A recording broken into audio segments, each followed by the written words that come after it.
Bonjour tout le monde. So today we're going to be talking about la description physique, and that will be part of your lesson 4, the grammar portion of it.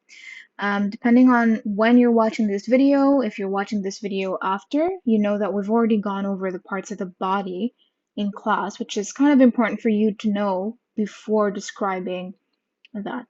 And again, la description physique is basically the same thing as l'apparence, n'est-ce pas? So how does someone look?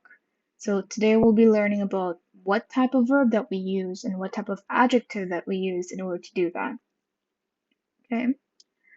So this might seem a bit familiar to you. I'm just going to go over as a review based on what we've done in class. So you may be familiar already that to describe certain things, we use être, so the verb to be, as well as avoir. So how do we distinguish between the two? Okay.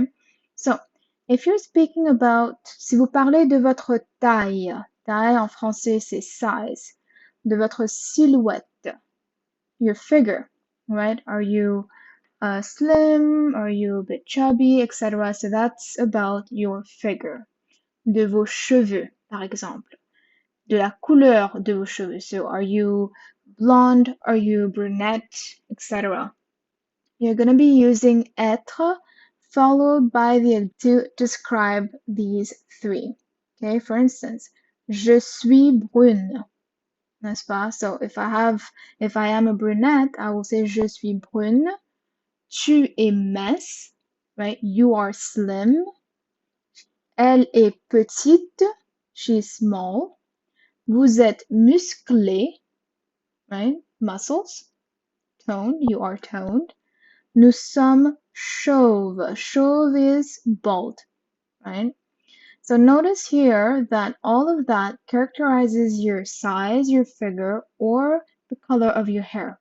Okay, you'll see that for avoir as well. You can also say, j'ai des cheveux bruns, and that's perfectly fine as well. Okay, but because you're adding a part of the body to the construction, you're going to be using avoir. Okay, but notice that in blue here, sorry, not blue, yellow here, you have accord depending on the pronoun that you're using. Okay, for instance, this one, if this was il, you wouldn't need the e at the end. Okay, so make sure you're making the accord depending on your subject. Of course, if you have an adjective that ends in e, you don't need to make that accord, right? You don't need to add another e or anything like that. Okay? So these are just some examples given by your book on page 10 for the accord. Okay. Again, here, if you have a e accent aigu e, you're just adding an e for feminine. Don't worry about this one yet. I believe you've already gone over that for 101.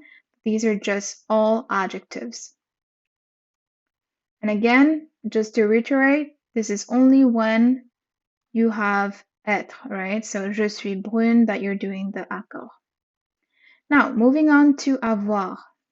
If you're speaking about the color of la peau, your skin, your eyes, vos yeux, ou comment sont vos cheveux, right? So how are they? You're going to be using avoir plus a noun, and particularly here in these examples, you have the partie du corps, right? The part of the body that you're describing, followed by the adjective. So what you're going to be doing is you start with your subject, followed by avoir, followed by the part of the body, and then you're going to be describing that noun. Okay. Notice here as well, though, is you're adding the accord based not on the subject, but on the part of the body. Okay. So that's very important. When you're describing something, when you're describing whether or not if it's part of the body or a bag or whatever, the adjective always has to go with the noun that you're describing. Okay, that's number 2. Now, if you want to say something resembles something else, right? Or if you resemble another person, you use the verb ressembler. Okay, so it is an ER verb. If you're conjugating that in the present tense, you just follow the same rules for any other ER verb. Je ressemble à ma grand-mère. Okay, les chats ne ressemblent pas aux chiens. Okay, so again, you have your négation here. Your ne goes before the verb and the pas after.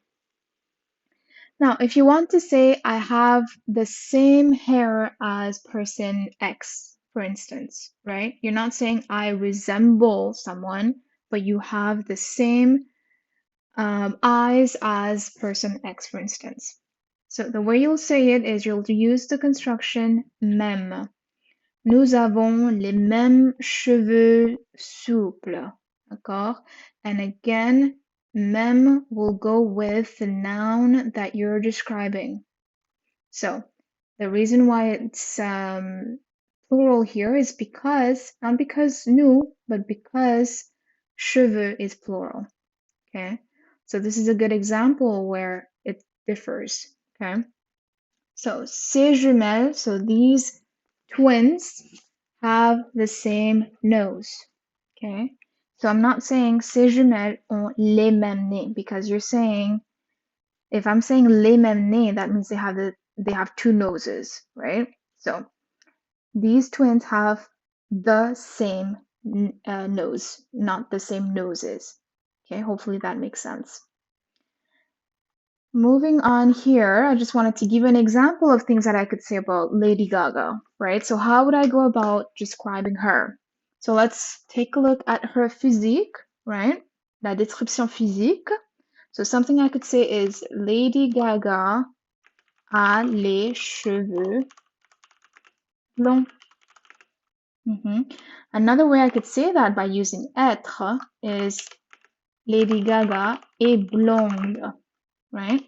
Notice the difference here. Here I'm saying Lady Gaga has blonde hair, and here I'm saying Lady Gaga is blonde. And when it comes to accord, I'm according that to cheveux, which is masculin pluriel. And here I'm according that to the subject because I'm using est ou être. Okay, so moving on, I could say Elle a les yeux marrons. Right? So again, I don't mean to confuse you, but marron will never take an S. The reason being is it's also another word for chestnut in French. And because the fruit already has taken that name, whatever adjective you have now, you won't need to add another S to it. So that remains the same. If Lady Gaga had blue eyes, you'd say Elle a les yeux bleus, n'est-ce pas? So marron is one of the exceptions that you don't ever need to add an S to it or anything. It just remains like that, whether it's masculine or singular or plural. But any other colors, you need to do the accord based on the partie du corps. Why not? Can we say that she is taller? Elle est grande, right? Again, I'm using être, so I'm adding my I because she's féminin, n'est-ce pas? What about, can we say that if she's toned or not? Okay, so let's do a negative. So elle n'est pas musclée. Okay, so that's something that, you know, you can practice on your own, okay, to see how you can describe someone. Now, so let's try and do exercice page 181. We've done Quasimodo in class. Let's just do this one now. Okay. Esmeralda est une autre personne importante du roman de Victor Hugo, Notre-Dame de Paris. Elle, mince et assez grande. Okay, so you're saying that she is slim and quite tall, right? So you're describing her physique. You're not talking about a part of her body. It's just her physique as a whole. So you're going to be using être. So elle est I can move that here, that would be great. Voilà. Again, right here, elle belle et mystérieuse. She is pretty and mysterious, right? Again, elle est belle et mystérieuse. Elle charme et fascine Quasimodo. Right here. So I'm already seeing some parts of the body here. Okay. Elle de longs cheveux noirs, n'est-ce pas? Elle, so she has long hair. So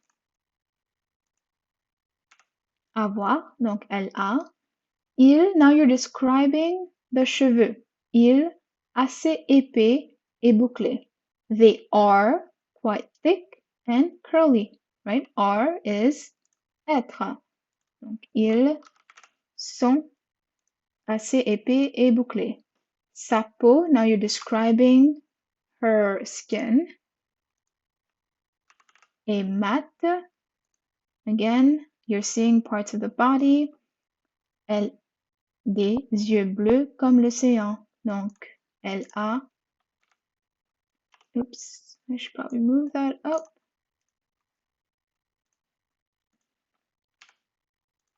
Elle a des yeux bleus comme l'océan. Elle est magnifique.